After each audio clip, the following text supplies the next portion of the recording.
అందరికీ నమస్కారం. నేను తంగెళ్ళ ఉదయ్ శ్రీనివాస్ కాకినాడ పార్లమెంట్ ఉమ్మడి అభ్యర్థిగా పోటీ చేసే అవకాశాన్ని మా అధినేత పవన్ కళ్యాణ్ గారు అలాగే చంద్రబాబు గారు మోడీ గారు కలిపి నాకు ఇంత చక్కటి అవకాశాన్ని ఇచ్చారు.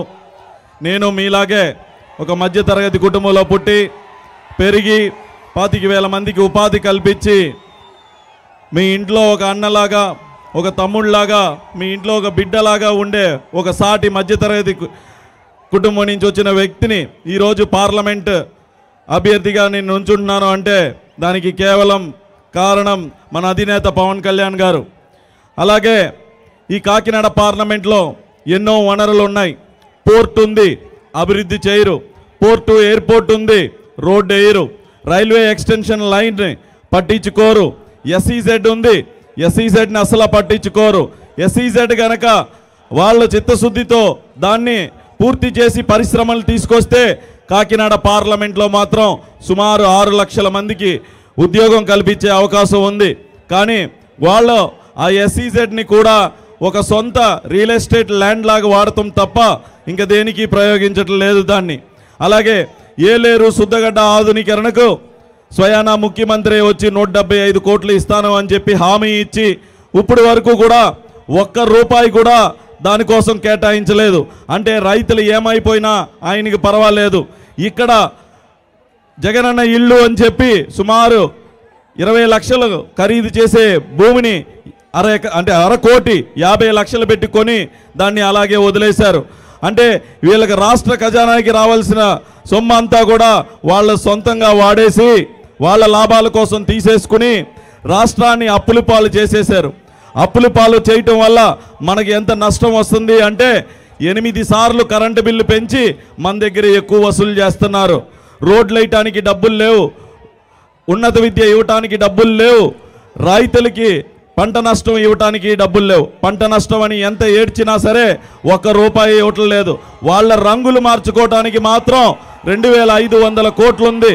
ప్రజాధనాన్ని దుర్వినియోగం చేసి రాష్ట్రాన్ని అప్పుల పాలు చేసి కాకినాడ పార్లమెంటు తుంగలో తొక్కేసిన ఈ వైసీపీ ప్రభుత్వాన్ని మనం ఈ వచ్చే ఎన్నికల్లో ఇంటికి పంపాల్సిన అవసరం బాధ్యత మన అందరి మీద ఉంది.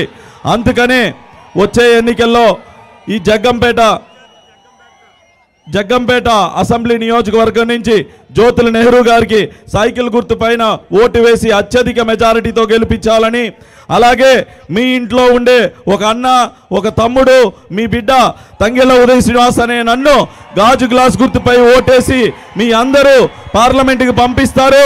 జగ్గంపేట సమస్యల్ని అలాగే కాకినాడ పార్లమెంట్ సమస్యల్ని మీ తరపున గొంతెత్తి పార్లమెంట్లో వినిపించేలాగా మన నరేంద్ర మోడీ గారికి పవన్ కళ్యాణ్ గారికి ఎంత అనుబంధం ఉందో మీ అందరికీ తెలుసు. ఈ నియోజకవర్గానికి ఈ పార్లమెంట్కి నరేంద్ర మోడీ గారు నిధులు ఇవ్వాలి అంటే ఆ జగన్ని పెట్టిన సునీల్ అడిగితే ఇస్తారా, మన అధినేత పవన్ కళ్యాణ్ గారు పెట్టిన నేనెళ్ళు అడిగితే ఇస్తారా, మీరందరూ తెలుసుకోవాల్సిన అవసరం ఉంది. సో అందుకని నన్ను గాజు గ్లాస్ గుర్తు పైన ఓటు వేసి మన అధినేత పవన్ కళ్యాణ్ చంద్రబాబు గారు మోడీ గారు బలపరిచిన కూటమి అభ్యర్థిగా కాకినాడ పార్లమెంట్ నన్ను గెలిపించాలని మనస్ఫూర్తిగా కోరుకుంటూ ఇంత మంచి అవకాశం ఇచ్చేసిన ఇక్కడ స్టేజ్ మీద ఉన్న పెద్దలు నెహ్రూ గారికి నవీన్ గారికి అలాగే మా ఇన్ఛార్జ్ పార్టీని బలోపేతం చేసే తుమ్మలపల్లి రమేష్ గారికి బీజేపీ ఇన్ఛార్జ్ గారికి అందరికీ నా నమస్కారాలు.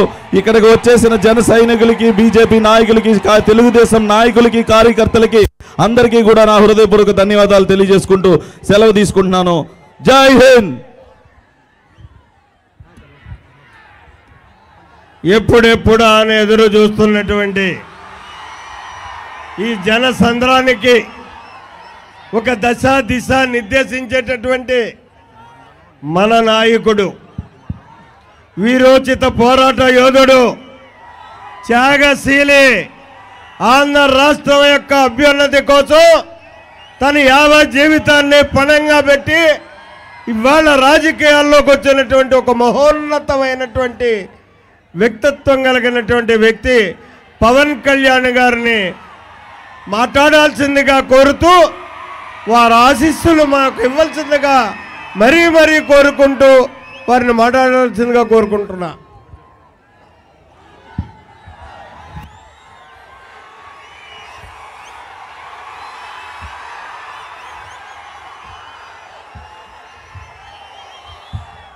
అందరూ కొంచెం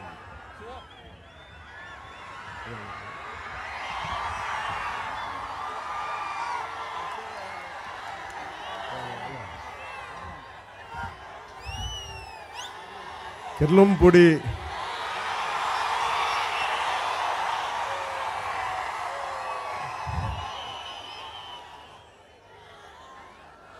జగంపేట కిర్లంపూడి ఇక్కడికి వచ్చి పూల రేకులు విసిరితే ప్రేమ కూడా ఇంత గట్టిగా దెబ్బలు తగులుతాయి అనిపించింది. అంత అక్కడి నుంచి వస్తూ ఉంటే పూలు కాదు, పూల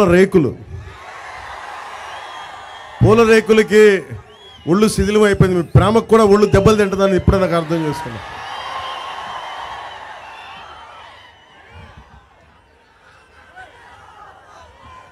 కిర్లంపూడి ఈ సభ ఆంధ్రప్రదేశ్ దశ మార్చాల్సిన సభ ఇది. రాజమండ్రిలో ఒక సందర్భంలో చెప్పాను చాలా సంవత్సరాల క్రితం, ఏ పార్టీ అయినా సరే, ఏ నాయకుడైనా సరే, ఇందాక నన్ను ఇంగ్లీష్ ఛానల్ వాళ్ళు రాజీవ్ సర్దేశాయ్ గారు అడుగుతా, మీరు మీ వెనక కాపు సామాజిక వర్గం ఉంది అందుకని పాలిటిక్స్కి వచ్చారని అడిగితే నేను వారికి ఒకటే తెలియజేశా, మీరు కానీ నేను కానీ ఎవరైనా కానీ ఏ కులంలో పుట్టాలి, ఎలా పుట్టాలి, ఏ రంగులో పుట్టాలి, ఏ హైట్లో పుట్టాలి ఎవరికీ తెలియదు. ఏ నాయకుడైనా సరే అన్ని కులాలని సమానంగా గుండెల్లో తీసుకుంటేనే నాయకుడు అవుతాడు. నేను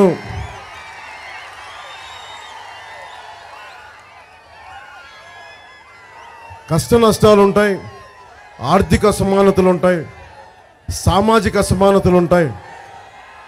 ఎవరిలో ఏమున్నాయి అనేది నాయకుడు చూసి ఆ హెచ్చుతగ్గులను ఎప్పుడూ సరిదిద్దుకుంటా ముందుకెళ్ళాలి. నేను జనసేన పెట్టినప్పుడు ఒకటే అనుకున్నా, నిన్న పెద్దాపురం సభలో చెప్పాను, మీరు అరచేతుల్లో హాలు తెలిగిస్తూ ఉంటారు ఎప్పుడు. నాకు నిజంగా హారతి వెలిగిస్తే నాకు ఆనందం కంటే కూడా నాకు ఒకటే అనిపిస్తుంది, మీ గుండెల్లోది ధైర్య జ్యోతి. అది జగన్ లాంటి ఒక నీచ ప్రభుత్వానికి ఎదురు తిరగడానికి ధైర్యం ఇచ్చే జ్యోతి, అది మీరు అరిచేతిలో వెలిగించే జ్యోతి.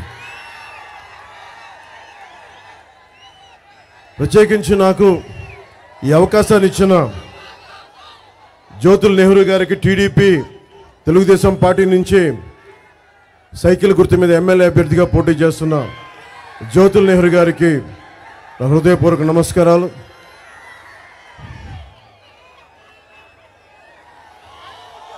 శ్రీ దాట్ల కృష్ణవర్మ గారికి, బీజేపీ ఇన్ఛార్జ్, వారికి నా హృదయపూర్వక నమస్కారాలు. తుమ్మలపల్లి రమేష్ బాబు గారికి నా హృదయపూర్వక నమస్కారాలు.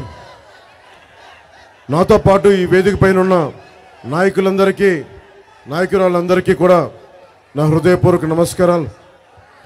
ముఖ్యంగా ఇక్కడికి వచ్చిన కిర్లంపూడి సభకు వచ్చిన మబ్బుల్లో పరిగెత్తే పిడుగుల్లాంటి మా జన సైనికులకి, యువతకి, దారి పొడవున నీరాజనాలు పలుకుతూ హారతులిస్తూ మాకు స్వాగతం పలికిన మా ఆడపడుచులకి, మా అక్క చెల్లెలకి, ప్రతి ఒక్కరికి హృదయపూర్వక నమస్కారం.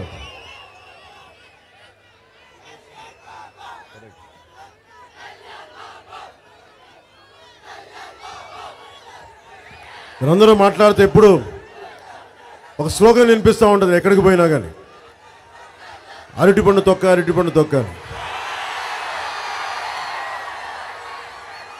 వైసీపీ ఒక మీరు మీ భాషలోనే చెప్పాలంటే ఒక అరటిపండు తొక్క ప్రభుత్వం. ఆ తిని పడేసిన తొక్క ప్రభుత్వానికి మనకి ఏం చేసింది, మనకి ఏం చేయలేదు. దాని గురించి మాట్లాడుకుందాం. ముఖ్యంగా మన మన నియోజకవర్గానికి, జగంపేట నియోజకవర్గానికి సంబంధించి కూటమి తాలూకు ముఖ్య లక్ష్యం, ఇంతమంది యువతున్నారు, ప్రతి చేతికి పని ఉండాలి, ప్రతి చేనుకు నీరుండాలి.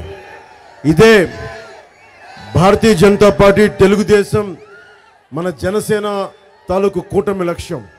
ప్రతి చేనుకి నీరు, ప్రతి చేతికి పని. ముఖ్యంగా మన రైతాంగం కష్టపడతా ఉన్నారు నీటి సాగు విషయంలో. మల్లవరం, గోవిందపురం లిఫ్ట్ ఇరిగేషన్ సరిగ్గా నడవట్లేదు. సరిగ్గా ఏలేరు రిజర్వాయర్ నుంచి నీటిని ఎత్తిపోతల పథకం ద్వారా జగ్గంపేట, రంపచోడవరం నియోజకవర్గంలోని 10,000 ఎకరాలకు ఇవ్వాలని మల్లవరం, గోవిందపురం లిఫ్ట్ ఇరిగేషన్ పథకం ఏర్పాటు చేసి దానికి 32 కోట్లు అంచనా వేసినా కానీ 2 సార్లు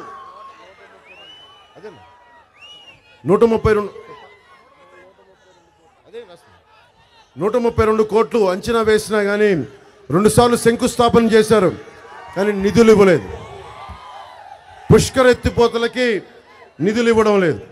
దానివల్ల 30 ఎకరాల్లో పంటలు ఎండిపోయాయి. పోలవరం ఎడమ కాలువ మట్టి ఇక్కడ వైసీపీ నాయకులకి కాసులు కురిపిస్తోంది. కాలువ గట్లని సైతం కొట్టేస్తూ మట్టి దవ్వేస్తూ ఉన్నారు. జలవనరుల శాఖ కూడా ఏమీ చేయలేకపోతా ఉంది. ఇలాంటి చాలా ఉన్నాయి నా దృష్టిలో. స్థానిక ఎమ్మెల్యే 100 ఎకరాల నాయకులు, ఏ మూలకి వెళ్ళినా వైసీపీ నాయకులు 100 ఎకరాల చెరువులు కబ్జా చేశారు. కిట్లంపూడి మండలం బూరుగుపూడి గ్రామంలో ఉన్న 175 ఎకరాల దుస్లాం చెరువుని వైసీపీ నాయకులు కబ్జా చేశారని తెలియజేస్తూ ఉన్నారు. జలవనరుల శాఖ ఆధ్వర్యంలో దాదాపు 1000 ఎకరాల చెరువులను వైసీపీ నాయకులు కబ్జా చేశారు. కొండ అనేది మిగలకుండా చేశారనేది మనకు తెలియజేస్తూ ఉన్నారు. ప్రతి చోట రోడ్లు, డ్రైన్స్ వేయలేదు. ఇళ్ల స్థలాల పేరు మీద కొన్ని 100 కోట్లు దోపిడీ చేశారు. పుష్కర ఎత్తిపోతల పథకానికి నిర్వహణ నిధులు ఇవ్వకపోవడం వల్ల దాదాపు 60,000 ఎకరాలు బీడుగా మారిపోయిన పరిస్థితి. నేను మీ దృష్టికి, ఇంతమంది యువతున్నారు, మీకు ఫీజు రీఎంబర్స్మెంట్ ఎంతమందికి చేశారు? ఫీజు రీఎంబర్స్మెంట్ ఫీజు రీఎంబర్స్మెంట్ జరిగిందా మీకు? 2014-19 మధ్య 16 లక్షలు, లక్ష కాదు 2 కాదు, 16 లక్షల మందికి ఫీజు రీఎంబర్స్మెంట్ జరిగితే జగన్ ప్రభుత్వంలో 8 లక్షల కంటే తక్కువ మందికి ఫీజు రీఎంబర్స్మెంట్ జరిగింది. ముఖ్యంగా 27 దళిత విద్యార్థులకి సంబంధించి, దళిత సమాజానికి సంబంధించి 27 పథకాలు తీసేశారు. అంబేద్కర్ విదేశీ విద్య 2014-2019లో 4,923 మంది విద్యార్థులు వెళ్ళగలిగితే, అదే పథకానికి జగన్ విదేశీ విద్యా పథకం పెట్టి 116 మంది మాత్రమే వెళ్ళగలిగారు. ఎక్కడ 4,923, ఎక్కడ 116?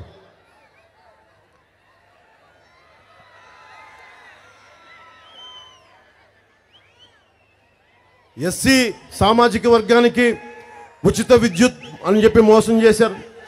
అధికారంలోకి వస్తే ఎస్సీ ఎస్టీలకి నెలకి 200 యూనిట్ల వరకు ఉచిత విద్యుత్ పథకం అమలు చేస్తానని వైఎస్ జగన్ హామీ ఇచ్చి, అధికారంలోకి వచ్చాక ఎస్సీ ఎస్టీ కాలనీలు, తాండాల్లో నివసించే వారికి మాత్రమే ఈ పథకం అని మెలికిపెట్టి, దాంతో 5 లక్షల మంది పేద ఎస్సీ ఎస్టీ కుటుంబాలు ఈ పథకానికి దూరం అయ్యాయి. ఈ షరతు పెట్టడం ద్వారా ఎస్సీ ఎస్టీ సామాజిక వర్గం వాళ్ళ కాలనీలు, వాళ్ళ వాడలు, వాళ్ళ తాండాల్లోనే ఉండాలి తప్ప బయటకు వచ్చి బతికితే మీకు ఏ పథకం వర్తించదని ఒక పెత్తందారి, ఒక అహంకారపు పోకడను చూపించింది. ఈ నియోజకవర్గంలోనే వీరవరం గ్రామంలో చిన్నపాటి బండు నడుపుకునే ఒక ఎస్టీ వ్యక్తి పైన, అతని కొడుకు శివ 15 సంవత్సరాలు 10వ తరగతి విద్యార్థి పైన, ఇప్పుడు ఎమ్మెల్యే అభ్యర్థికి సంబంధించిన వ్యక్తి వాహనంతో ఢీకొట్టి ఇనుపరాడుతో దాడి చేశారు. ఈ హత్యపై వైసీపీ నాయకులు మళ్ళీ మన అనంతబాబు ఎమ్మెల్సీ హత్యలాగా ఆ దళిత డ్రైవర్ని హత్య చేసి డోర్ డెలివరీ ఎలా చేశారో, ఈ ఎస్టీ బాలుడి పైన కూడా చంపే మనకి రాడ్డుతో కొట్టి ఆ అబ్బాయి కూడా అలాగే రాజు ఒక 5 లక్షలు పడేద్దాం, కొన్ని లక్షలు పడేసి 2 ఎకరాల భూమి పడేస్తే వాళ్ళ హత్యకి పోయిన ప్రాణానికి తండ్రి కాముగా ఉంటాడు. అది కూడా సరిగ్గా ఇవ్వని పరిస్థితి. ఒకవైపు జగన్ కులాల మధ్య చిచ్చు పెడతా ఉన్నాడు.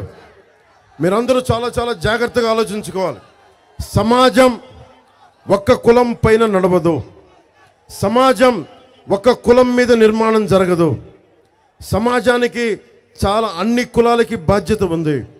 ఒక కులానికి అసమానతలు ఉంటాయి, నేను కాదంటలేదు. కానీ దారి జ్ఞానం ఉన్న నాయకులు మటుకు చాలా జాగ్రత్తగా మాట్లాడాలి. నేను చాలా బాధ్యతగా ఉన్న నాయకుడిని. ఇంతమంది యువత నా పక్కన ఉన్నా కానీ, సమూహం ఉన్నా కానీ, నేను ఎప్పుడు మేము ఆవేశంతో మాట్లాడతాను. కానీ నేను మిమ్మల్ని ఎప్పుడు కూడా ఒక చెడు దారి వైపు నడిపించను, విధ్వంసం వైపు నడిపించను. నేను ఎప్పుడు మీ భవిష్యత్తు బాగుండాలని చెప్పి నిర్మాణాత్మకంగానే మాట్లాడతాను.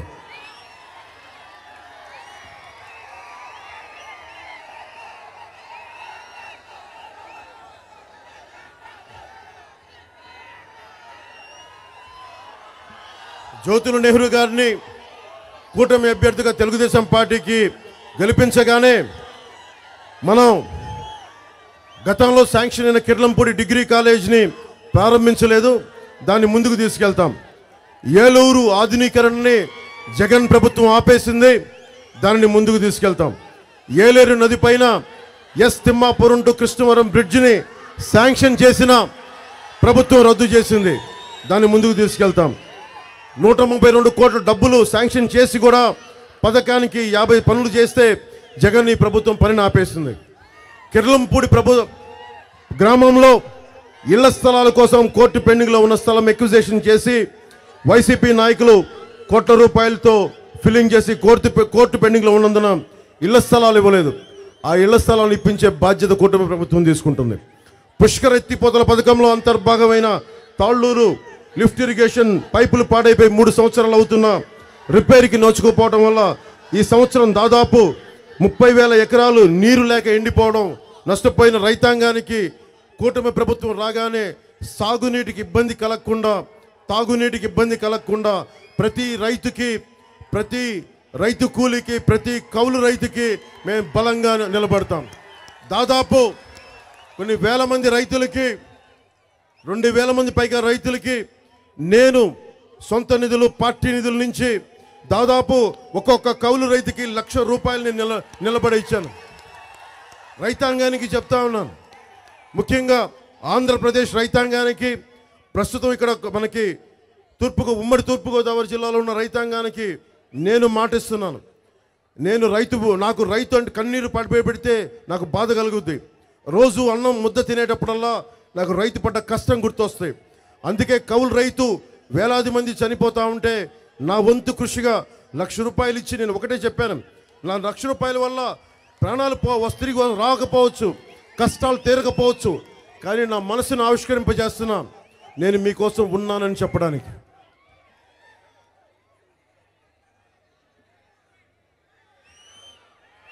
వైసీపీ ఎమ్మెల్యేలు ఇక్కడే కాదు, ఏ నియోజకవర్గంకి వెళ్ళినా,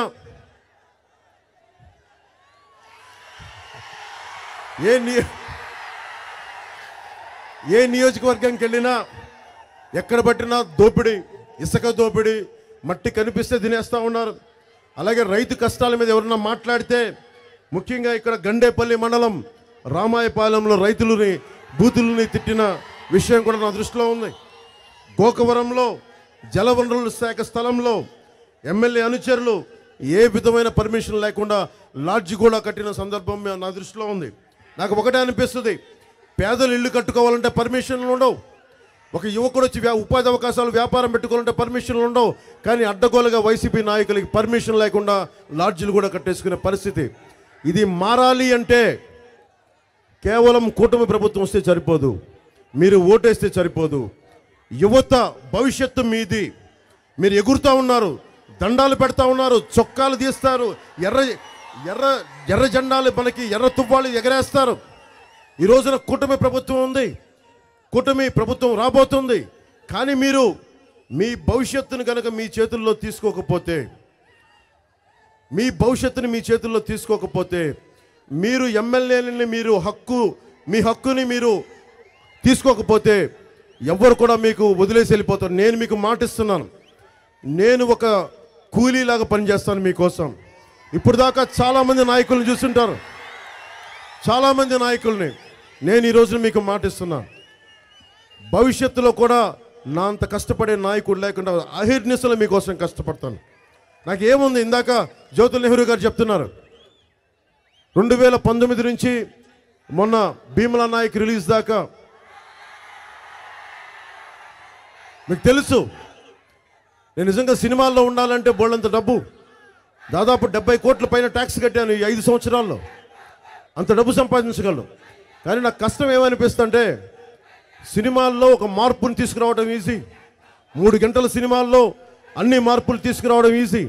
కానీ నిజ జీవితంలో నిజంగా ఒక మార్పు పట్టుకు రావాలి అంటే నాకు దశాబ్దం పట్టింది. ఇంత మాత్రం మీ ప్రేమను నోచుకోవడానికి, మీ నమ్మకాన్ని నోచుకోవడానికి 2 చోట్ల ఓడగొట్టిన తర్వాత కూడా మీరు నన్ను పరీక్షలు పెట్టారు.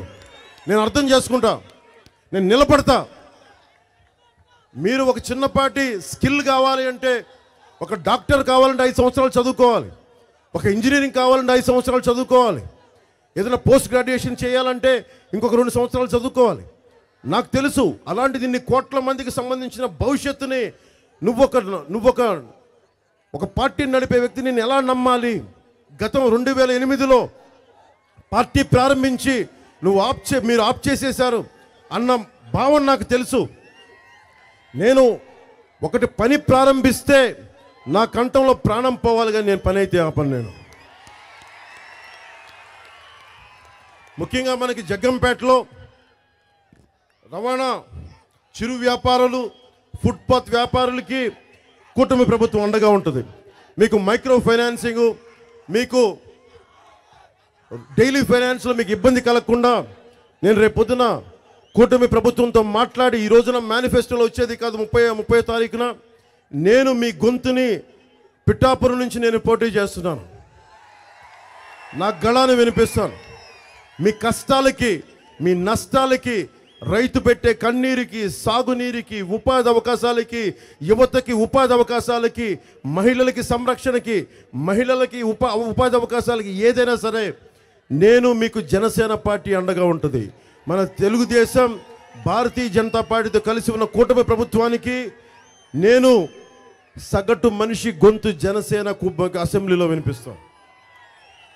అలాగే భవన నిర్మాణ కార్మికులు, నేను మీకు మాటిస్తున్నాను ఇక్కడి నుంచి, ఈ రోజున వైసీపీ ప్రభుత్వానికి మొట్టమొదటిసారిగా గళమెత్తింది భవన నిర్మాణ కార్మికులు.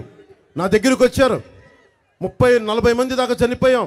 ఇసుక దోపిడీ జరుగుతూ ఉంది, ఇసుక దొరకట్లేదు, మాకు పనులు లేవు, మా ఆకలితో మటమటమట్లాడిపోతున్నాం, అలమటించిపోతున్నాం అంటే నాకు తెలియదు. 2 చోట్ల ఓడిపోయి నేను అసలు జనం వస్తారో లేదో నాకు తెలియదు, నన్ను నమ్మారో లేదో నాకు తెలియదు.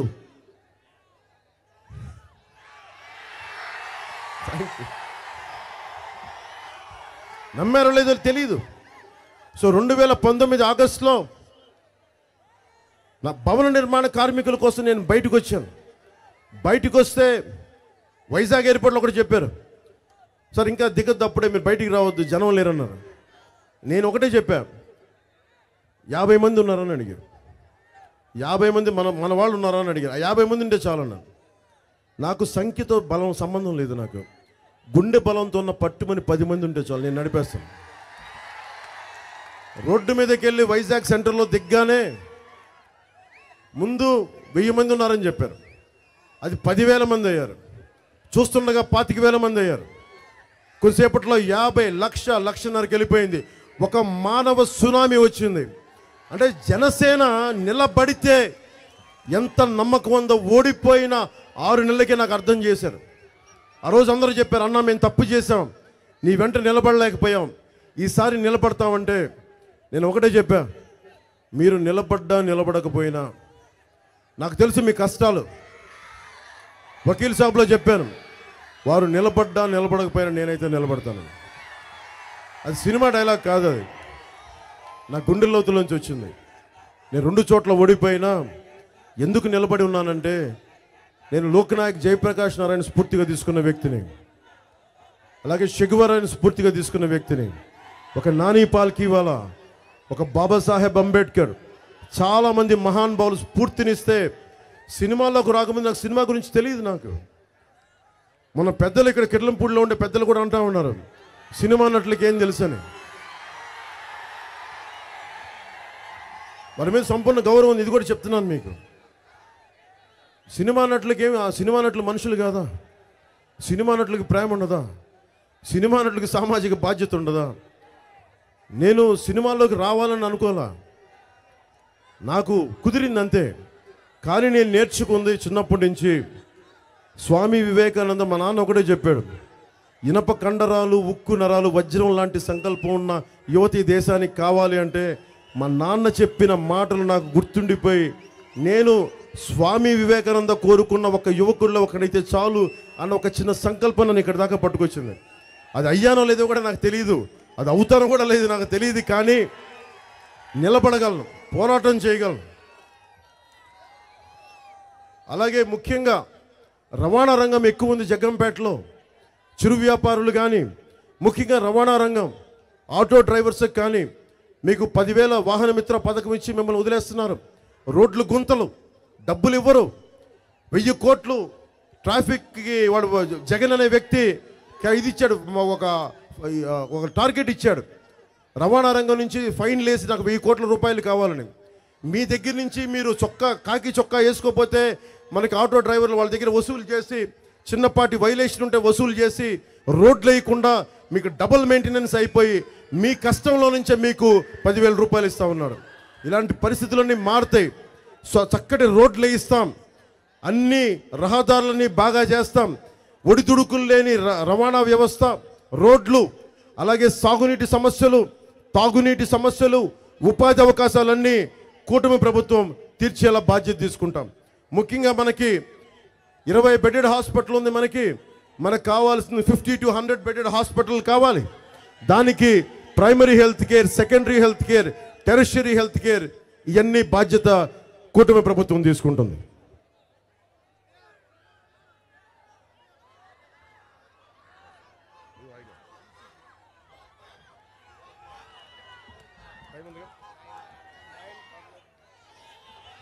మనల్ని ఎవరు ఆపలేరు. మనకి వచ్చిన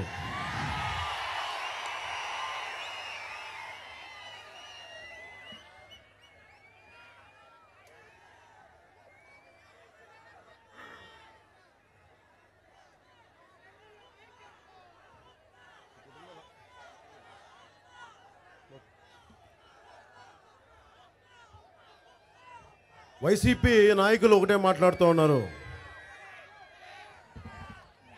ఒక నిమిషం మీరుండండి. చాలాసార్లు తువ్వాళ్ళు విసురుతూ ఉంటే మిమ్మల్ని ఇలా అంటూ ఉంటారు. యువతకి నేను చెప్తా ఉన్నాను, మీరు దగ్గర కొంచెం వినండి, శాంతంగా వినండి శాంతంగా. చాలా వింటారు. చాలాసార్లు నేను పార్టీ పెట్టినప్పుడు కొత్తల్లో ఎందుకు మీ వాళ్ళంతా బైకుల సౌండ్తో చంపేస్తూ ఉంటారని నేనేం చెప్పానంటే, అది శక్తి కేంద్రీకృతమై ఉంటుంది. యువతలో శక్తి ఎలా ఉంటుందంటే సల కాగుతూ ఉంటుంది. కొండల్ని పిండి చేద్దామనే శక్తి అది. ఉపాధి కల్పించక, స్కిల్ డెవలప్మెంట్ కల్పించక, ఏ పని చేయకపోతే ఏం చేస్తారు? వాళ్ళ బైకులోనే చూపిస్తారు ప్రతాపం అంతా. అందుకని మీకు నేను దగ్గరుండి బాధ్యత తీసుకొని ఆంధ్రప్రదేశ్ యువతకి, మన తెలుగు యువతకి నేను దిశానిర్దేశం నేను చేస్తాను. బాధ్యత గల యువత ఉంటే ఎలా ఉంటుందో 2047లో ప్రధానమంత్రి మోదీ గారు కోరుకుంటున్నారు, సూపర్ పవర్ కావాలి ఇండియా అని. సూపర్ పవర్ కావాలంటే ఎలా అవుద్ది? మన వైసీపీ నాయకులాగా కొండల్ని తొలిచేస్తే అవ్వదు, రోడ్డు పైన కాలువలు వేసిన మట్టిని తోలుకెళ్తే అవ్వదు. మీరు మానవ ఖనిజాలు, మీరు మానవ ఖనిజాలు, మీలో ఉన్న శక్తిని బయటకు తీసుకురావాలి. మీలో ఉన్న ఒక బలమైన స్కిల్ని బయటకు తీసుకురావాలి. లేదంటే మీ కోపం అంతా బైకులు చూపించి వెళ్ళిపోతారు, లేదంటే తువ్వాళ్ళు ఇసిరేస్తారు, దండాలు పెడతారు, హారతులు వెలిగిస్తారు. దానివల్ల నా అహంకారం సాటిస్ఫై అవుద్దేమో నాకు తెలీదు. నాకు అది లేదు. మీరు చొక్కాలు తీసేసి విసిరేస్తారు. కానీ మనకు కావాల్సింది మీ భవిష్యత్తు బాగుండి అన్యాయం చేసేవాడి మీద తిరగబడి చొక్కా విసిరేసి ఏంట్రా మాట్లాడుతున్నావు, అది కదా దమ్ము యువతకి, అది కదా మజా. వైసీపీ నాయకులు అడుగుతూ ఉన్నారు, వైఎస్ జగన్ చెప్తా ఉన్నారు మీరు ఎలా నిర్మిస్తారు ఇవన్నీ, ఎలా ఇస్తారు ఈ పథకాలంటే వైఎస్ జగన్కి ఒకటే చెప్తున్నా, కిర్లంపూడి సభ నుంచి భవన నిర్మాణ కార్మికుల సంక్షేమ నిధి నుంచి డబ్బులు ఎక్కడికి వెళ్తున్నాయి మీకు చెప్తున్నా. భవన నిర్మాణ కార్మికులు సంక్షేమ నిధి నుంచి 450 కోట్లు పక్కకు తీసి మళ్ళీ మీకే పెంచాడు. జాతీయ ఉపాధి హామీ పథకం నుంచి అవి దాని డబ్బులు దారి మళ్లించాడు. చివరికి చిన్నపిల్లలకి ఇచ్చే చిక్కీలో కూడా 65 కోట్లు దోచేశారు. వాలంటీర్లకి సత్కారం, మీకు ఫీజు రీయింబర్స్మెంట్లు లేవు. మీరు చదువుకుంటున్నారు, పోస్ట్ గ్రాడ్యుయేషన్ చేస్తూ ఉన్నారు, ఫీజు రీయింబర్స్మెంట్ లేవు. కానీ వాలంటీర్లకి వాళ్ళ కార్యకర్తలు సత్కారం చేసుకోవడానికి మటుకు 703 కోట్లు ధారాదత్తం చేశారు. లిక్కర్ మద్యపాన నిషేధం ఇస్తానన్న వ్యక్తి, మద్యాన్ని నిషేధిస్తామని చెప్పిన వచ్చిన వ్యక్తి 40,000 కోట్ల రూపాయలు, ఇంకా చెప్పాలంటే 41,000 కోట్ల రూపాయలు, 60 రూపాయలు ఉండే లిక్కర్ని 200 రూపాయలకి మీ రక్తాన్ని అమ్మేశాడు. మీ రక్తాన్ని మీకు జబ్బులు తెచ్చి, నరాల బలహీనత తెచ్చి మీ రక్తాన్ని అమ్ముకుంటున్న రక్త వ్యాపారి జగన్. అది సారా వ్యాపారి, రక్త వ్యాపారి.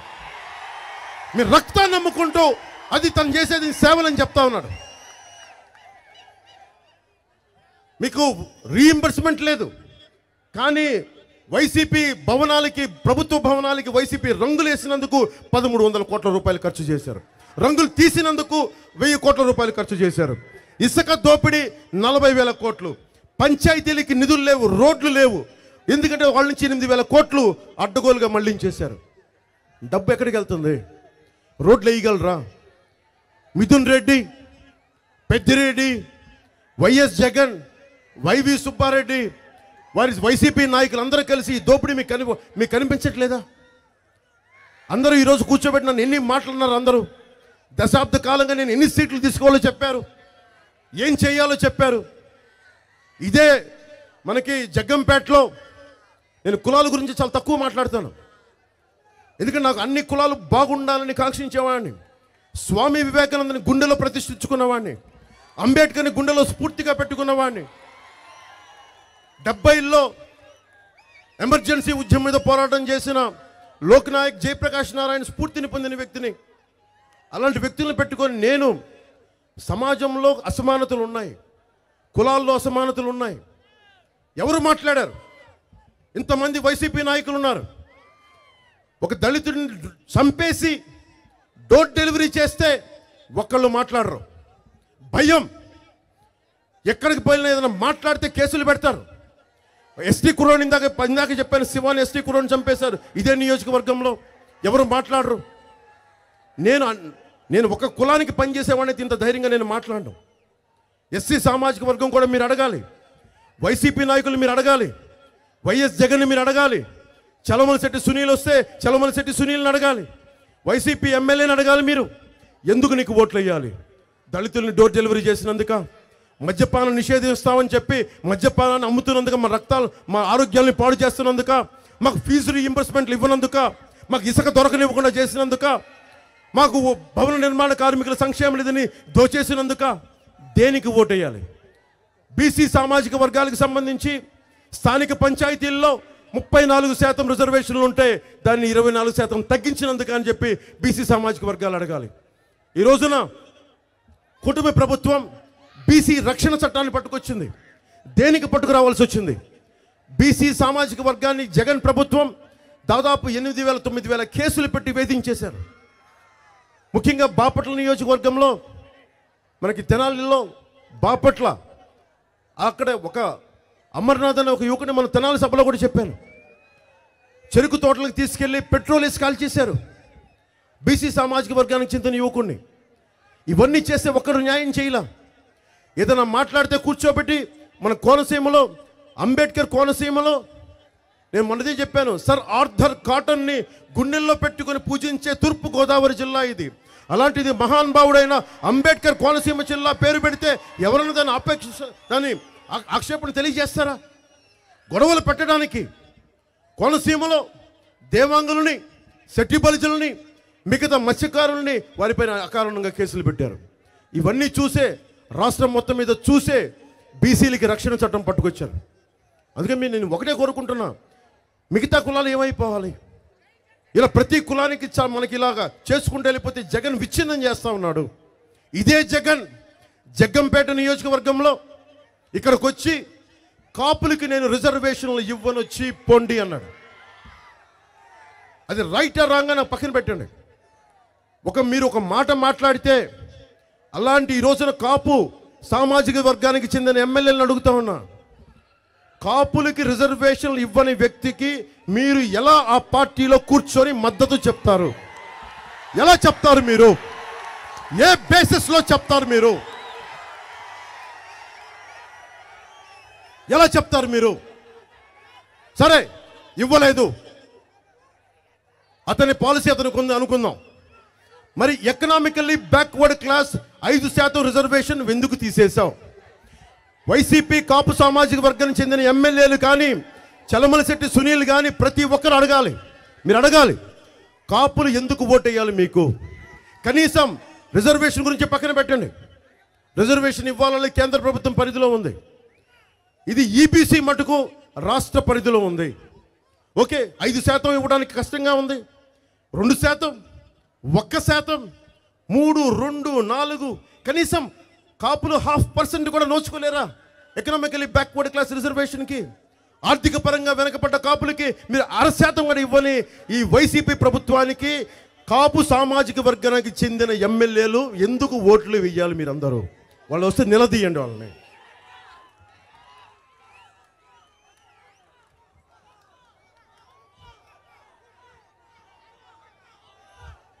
ఇందాక మీరు ఎందుకో డేంజర్ ఉంది ఇక్కడ ప్రభుత్వాల దగ్గర. పట్టాదారు పుస్తకాల్లో మీ తాతలు కష్టపడింది, మీ పిత్రార్జితం ఇది, మీ పెద్దలు కష్టపడింది, అన్ని కులాలకు సంబంధించింది ఇది.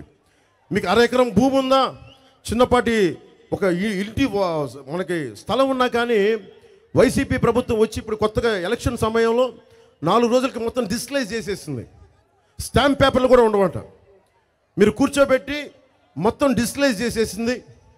మీరు కూర్చోబెట్టి ఇదివరకు దున్నేవాడితే భూమి అనేవాడు, మాట్లాడితే క్లాస్ వార్ అని మాట్లాడే జగన్ దున్నేవాడితే భూమి అనేవాడు.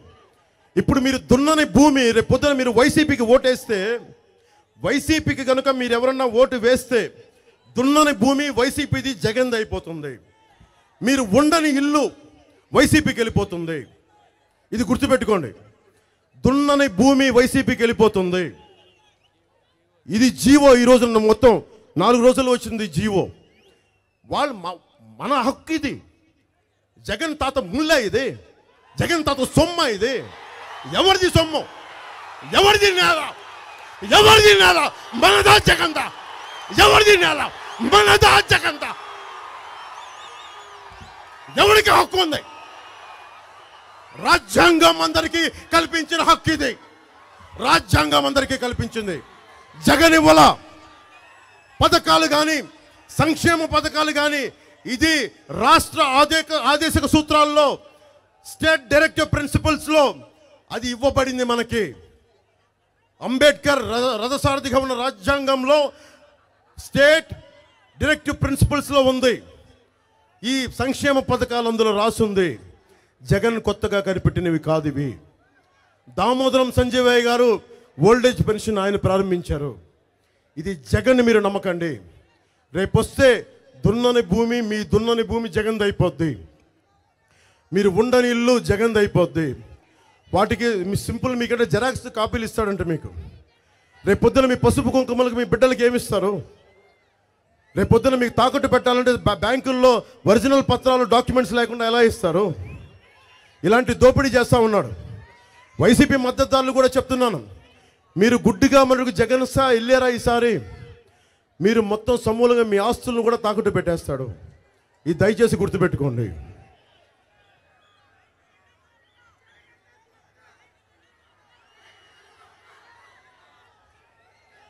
ఏం చేశారు ఈ నేలని?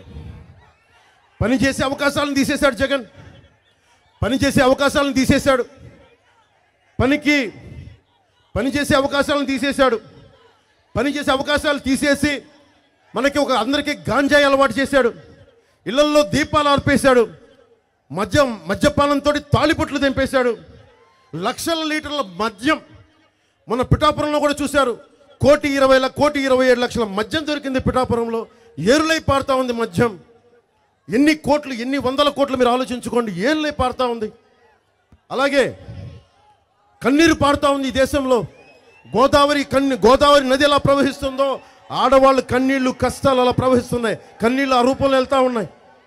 అందుకే ఆడబిడ్డలకి కన్నీరు తుడిచే కూటమి ప్రభుత్వం వస్తూ ఉంది. మీరు అండగా నిలబడమని కోరుకుంటా ఉన్నా.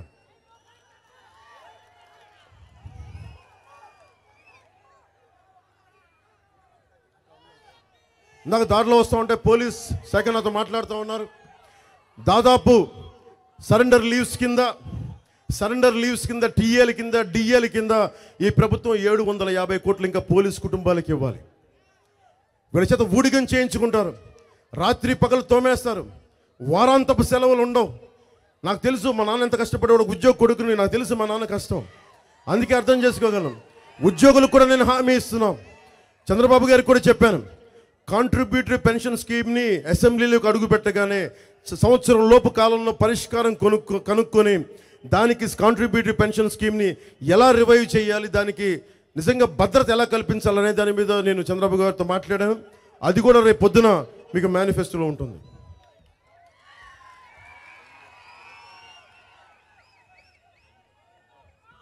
అలాగే హోంగార్డ్స్ కూడా ఈ రోజుకి శాలరీలు అందలేదు.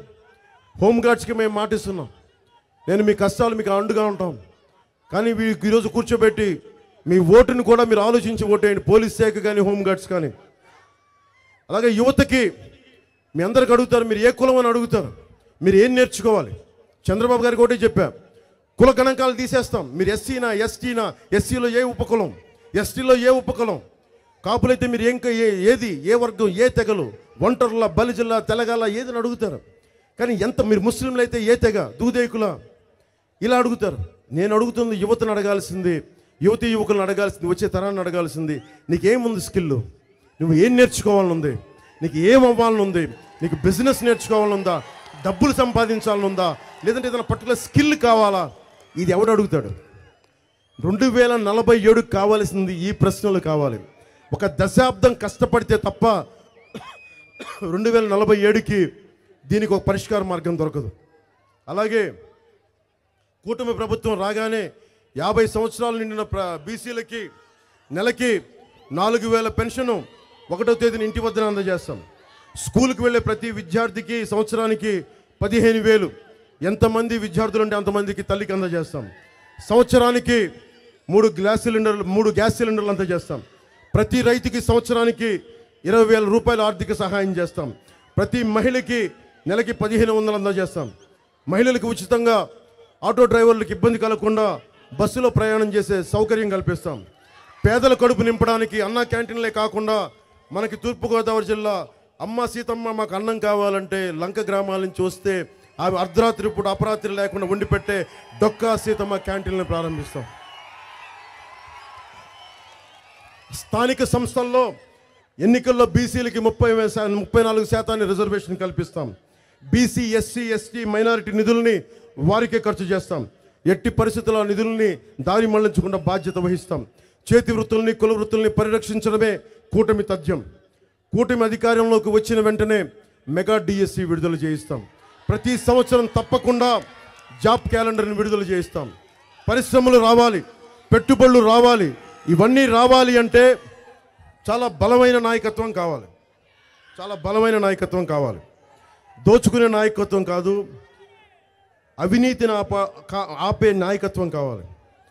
మనకి రాజంపేట నియోజకవర్గం రాయలసీమ నుంచి ఉమ్మడి రాష్ట్రానికి 3.5 సంవత్సరాలు ముఖ్యమంత్రిగా చేసిన భారతీయ జనతా పార్టీ అభ్యర్థిగా పోటీ చేస్తున్న రాజంపేట కిరణ్ కుమార్ రెడ్డి గారు, ఆయన ఉన్నారు కూటమిలో.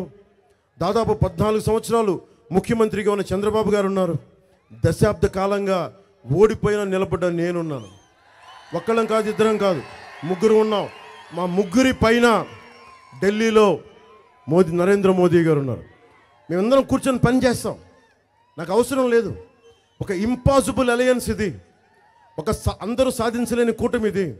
నేను దగ్గరుండి మాట్లాడాను, జాతీయ స్థాయి నాయకులతో మాట్లాడా.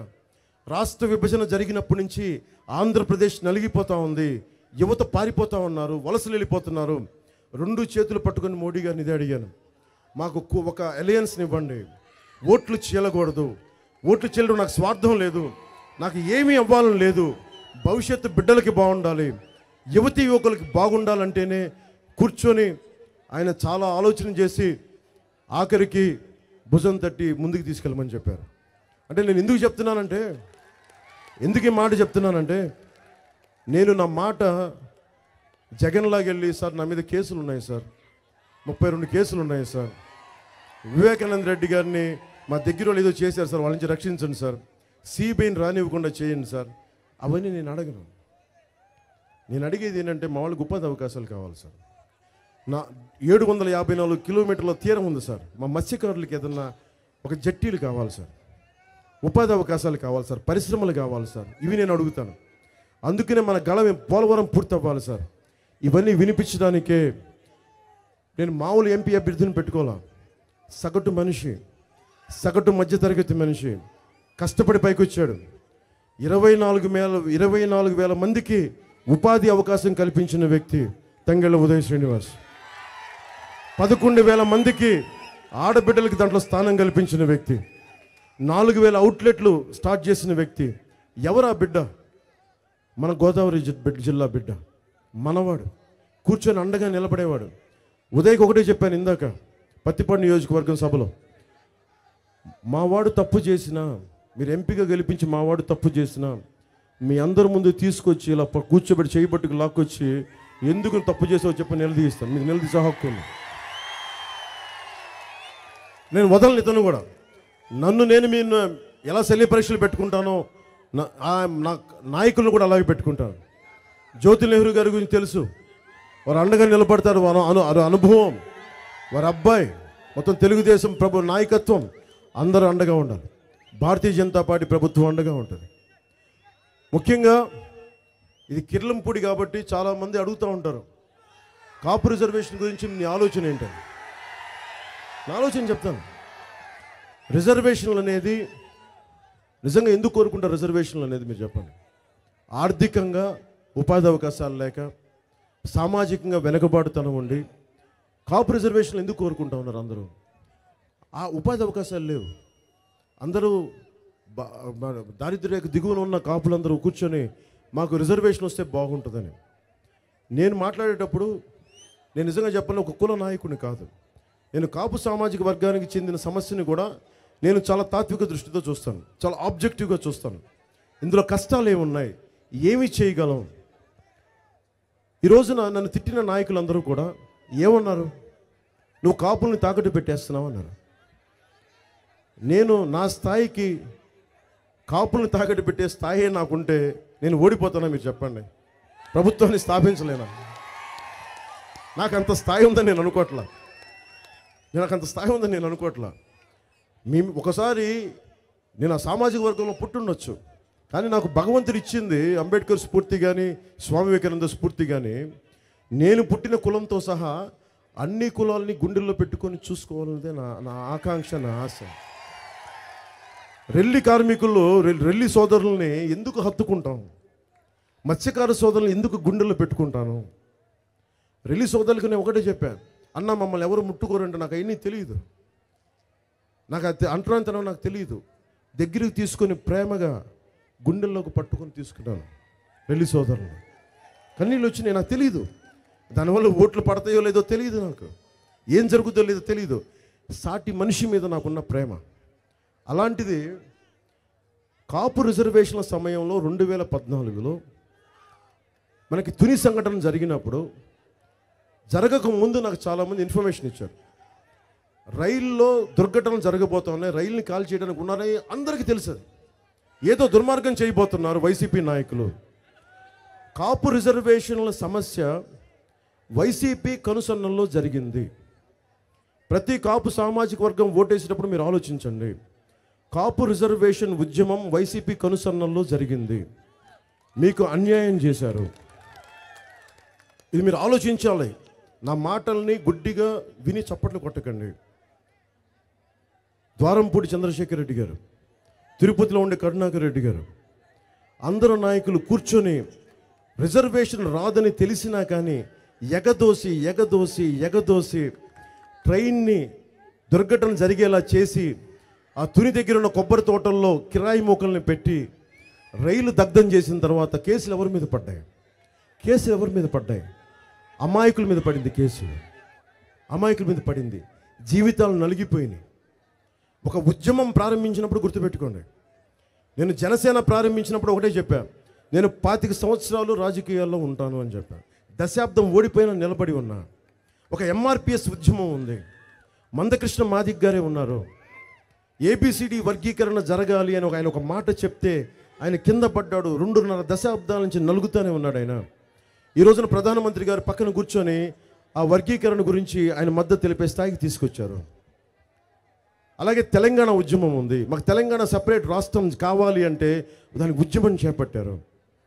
ఒక కుల ఉద్యమం కావచ్చు, ఒక రాష్ట్ర ఉద్యమం కావచ్చు, ఒక వర్గీకరణ ఉద్యమం కావచ్చు. ఏ ఉద్యమం అయినా సరే త్రికరణ శుద్ధిగా పనిచేయకపోతే అమాయకులు బలైపోతారు. అందుకే నాకు చాలా చాలా బాధ ఉంటుంది ఈ విషయంలో. నేను గుడ్డిగా ఎవరిని నాకు అందరంటే గౌరవం ఉంటుంది, అది కూడా చెప్తున్నా. అందరంటే గౌరవం ఉంటుంది నాకు. కానీ నేను గుడ్డిగా ఎవరిని ఫాలో అవ్వను. ఎవరు ఏదైనా చెప్పినా కానీ, నేను చెప్పినా కానీ మీరు ఆలోచించండి. మీరు తినేటప్పుడు మాట్లాడుకోండి, టీ తాగేటప్పుడు మాట్లాడుకోండి, స్నేహితులతో మాట్లాడుకోండి, కుటుంబ సభ్యులతో మాట్లాడుకోండి. వైసీపీ ముఖ్యంగా చెప్తున్నా, కాపు సామాజిక వర్గం కానీ, బీసీలు కానీ, ఎస్సీలు కానీ, మిగతా ఏ కులాలైనా సరే ఓటైపోయే ముందు ఒకసారి ఆలోచించుకొని ఓటేయండి. మీ భవిష్యత్తు ఇది, నా భవిష్యత్తు కాదు ఇది. మీ భవిష్యత్తుకి అండగా నిలబడుతుంది జనసేన, తెలుగుదేశం, భారతీయ జనతా పార్టీ కూటమి. మీరు ఆలోచించుకొని ఓటేయండి. మీరు తంగెళ్ళ ఉదయ్ శ్రీనివాస్కి మీరు ఎంపీ పార్లమెంట్ అభ్యర్థిగా నాకు భారీ మెజారిటీ కావాలి. మనకి జ్యోతుల్ నెహ్రూ గారికి బలమైన మెజారిటీ ఇవ్వండి. నేను దశాబ్దం తర్వాత అడుగుతున్నా, కిర్లంపూడిలో అడుగుతున్నా. దశాబ్దం తర్వాత నేను కిర్లంపూడికి వచ్చినప్పుడు మా అన్నదమ్ములందరినీ కలవాలని అనుకున్నాను. దారి పొడవున కులాలకి మతాలకి అతీతంగా మా అన్నదమ్ముల్ని మా ఆడపడుచులను అడగాలనుకున్నా. దశాబ్దం తర్వాత అడుగుతున్నా. స్టీవ్ జాబ్స్ చెప్తాడు, ఏదన్నా కావాలి అంటే నువ్వు అడగాలి అని. నేను ఈరోజు అడుగుతున్నా. అడగడం కూడా నాకు ఇష్టం లేదు, ఆర్థిస్తున్నాను, అభ్యర్థిస్తున్నాను. 10 సంవత్సరాల తర్వాత, దశాబ్దం తర్వాత నలిగిపోయాను. తిట్లు తిన్నా, తిట్టారు నన్ను, మాటలు పడ్డా, తిట్టారు నన్ను అందరూ. కానీ నేను ఏం కోరుకున్నా? ఒక నదికి ఏముంటుంది? గోదావరి నదికి ఏముంటుంది? పంటల్లోకి వెళ్ళి పంటలు పండించి మీ కడుపు ఆకలి తీర్చాలనే కదా. ఒక చెట్టు ఎందుకు ఉంటుంది? ఆ వేప చెట్టు ఎందుకు ఉంటుంది? దాని చల్లని నీళ్ళలో మీరు కింద ఉండాలనే కదా. పవన్ కళ్యాణ్కి ఏముంటుంది? మీరు ఆనందంగా బతకాలనే కదా. ఏముంటుంది? నేను చూడండి, డబ్బా నాకు లేని పేరా? నాకు గుండెల్లో ఇంతకుమించి ఏం కావాలి? ఏ ముఖ్యమంత్రి పదవి, ఏ పెద్ద పదవి ఇంతకంటే ఏముంటుంది చెప్పండి? గుండెల్లో పెట్టుకునే పదవి కంటే ఏ పదవి ఎక్కువ? ఆ పదవులకు నేను గౌరవిస్తాను, రాజ్యాంగ పదవులకు గౌరవిస్తాను. కానీ ఇన్ని ఇచ్చిన తర్వాత నేను ఏం అడుగుతున్నాను? ఒక్క విజయం రుచి చూపించమని కోరుకున్నా. దేనికి? ఇన్ని రోజులు వచ్చి మాట్లాడుతున్నా, దశాబ్దంగా రోడ్ల మీద తిరుగుతున్నా. రేపొద్దున ఇదే గొంతు అసెంబ్లీలో వినిపిస్తే మారతాయి, మార్పులు వస్తాయి. ఎందుకు రావు? భవన నిర్మాణ కార్మికుల కోసం నిలబడతాం. ఉపాధి అవకాశాలు వస్తాయి. విద్యార్థులకి ఫీజు రియంబర్స్మెంట్ ఎందుకు రాదు అని చెప్పి చట్టసభల్లో నిలదీస్తాం. అది రావాలి అంటే అందుకు అడుగుతున్నాను విజయాన్ని, ఆర్థిస్తున్నాను, అభ్యర్థిస్తున్నాను. రాష్ట్రానికి కిర్లంపూడి నుంచి అభ్యర్థిస్తున్నాను. జనసేనకి, భారతీయ జనతా పార్టీకి, టీడీపీ కూటమిని గెలిపించమని 2 చేతులతోటి అభ్యర్థిస్తున్నాను. బలం ఎలా ఉంటుందో మీకు తెలీదు. గెలుపు బలం. మీరు అభిమానించిన వాడు అసెంబ్లీలో కూర్చొని, మీరు అభిమానించిన వాడు పార్టీ అభ్యర్థి పార్లమెంటుకి వెళ్ళి కూర్చొని గంటా పదంగా వాగ్దాటితో మాట్లాడితే ఎలా ఉంటుందో రుచి చూడండి. అది మీకు చూపిస్తాను అది ఎలా ఉంటుందో. నన్ను నమ్మండి. నేను ఈరోజు హక్కు సాధించుకున్నాను. నేను దశాబ్దం తర్వాత దెబ్బలు తిని మీ అందరం మన్ననలు పొంది ఈరోజు అడుగుతున్నాం. జనసేనకి 21 అభ్యర్థులను ఇప్పుడు నిలబెట్టాం. 2 పార్లమెంట్ అభ్యర్థులు నిలబెట్టాం. భారీ మెజారిటీతో గెలిపించాము. భారీ మెజారిటీతో. భారతీయ జనతా పార్టీ అభ్యర్థులు 10 మంది ఉన్నారు. వారిని బలమైన మెజారిటీతో గెలిపించండి. టీడీపీకి ఎంతమంది అభ్యర్థులు ఉన్నారో వారికి జనసేన మద్దతుదారులంతా అండగా నిలబడండి. ఈ రోజున మన ప్రభుత్వం టీడీపీ వచ్చిందంటే అది జనసేన ప్రభుత్వమే, గుర్తుపెట్టుకోండి. కేంద్రంలో భారతీయ జనతా పార్టీ వచ్చిందంటే నరేంద్ర మోదీ గారికి జనసేన ప్రభుత్వం అవుతుంది. ఇది మన ప్రభుత్వం. ఇది 175 స్థానాల్లో తెలుగుదేశం, 170 స్థానాల్లో బీజేపీ, 170 స్థానాల్లో జనసేన ఉంటేనే కదా మనకి బలం. ఏ రౌడీ వస్తాడు, ఏ ద్వారంపూడి చంద్రశేఖర్ రెడ్డి అడ్డం వస్తాడు నేను చూస్తాను, ఏ మిథున్ రెడ్డి అడ్డం వస్తాడో నేను చూస్తాను, ఏ వైవి సుబ్బారెడ్డి గారు అడ్డం వస్తాడో నేను చూస్తాను. వీళ్ళందరూ ఏమనుకుంటారంటే కూర్చోబెట్టి 40 మంది ఎర్రచందనం స్మగ్లర్లు పంపించారంట పిఠాపురంకి. వాళ్ళ సంగతి నా సంగతి వాళ్ళకి తెలియదు. నేను తెగించిన వాడిని, ప్రాణాలకు అస్సలు లెక్కలేదు నాకు. అందుకు చాలా పద్ధతిగా మాట్లాడతా, చాలా మర్యాదగా మాట్లాడతా. గొడవ పెట్టుకున్నావా నువ్వో నేను ఎవడో ఒకటే మిగిలాలి, అది నేనే మిగులుతా, గుర్తుపెట్టుకోండి. గొడవ పెట్టుకోని నేను సామాన్యంగా గొడవ పెట్టుకున్నావా నాతోటి నేను ఒక్కనే మిగులుతా, గుర్తుపెట్టుకోండి. అదే చెప్పాను వాళ్ళకి. అందుకని మనస్ఫూర్తిగా మీ భవిష్యత్తు కోసం పనిచేస్తున్న వచ్చిన ఈ కూటమికి విజయం, అఖండ విజయం వాళ్ళని, మీ ఆశీస్సులు కావాలని నేను కోరుకుంటూ నాకు అపూర్వమైన అవకాశాన్ని ఇచ్చిన మీ అందరి కిర్లంపూడి మనకి జగ్గంపేట నియోజకవర్గ ప్రజలందరికీ మనస్ఫూర్తిగా ధన్యవాదాలు తెలుపుకుంటూ, నాన్నదమ్ములకి, ఆడపడుచులకి, అక్కచెల్లెలకి, పెద్దలకి, ప్రతి ఒక్కరికి పేరు పేరున ధన్యవాదాలు తెలుపుకుంటూ సెలవు తీసుకుంటున్నాను. జై టీడీపీ, జై బీజేపీ, జై జై జనసేన, జై హింద్.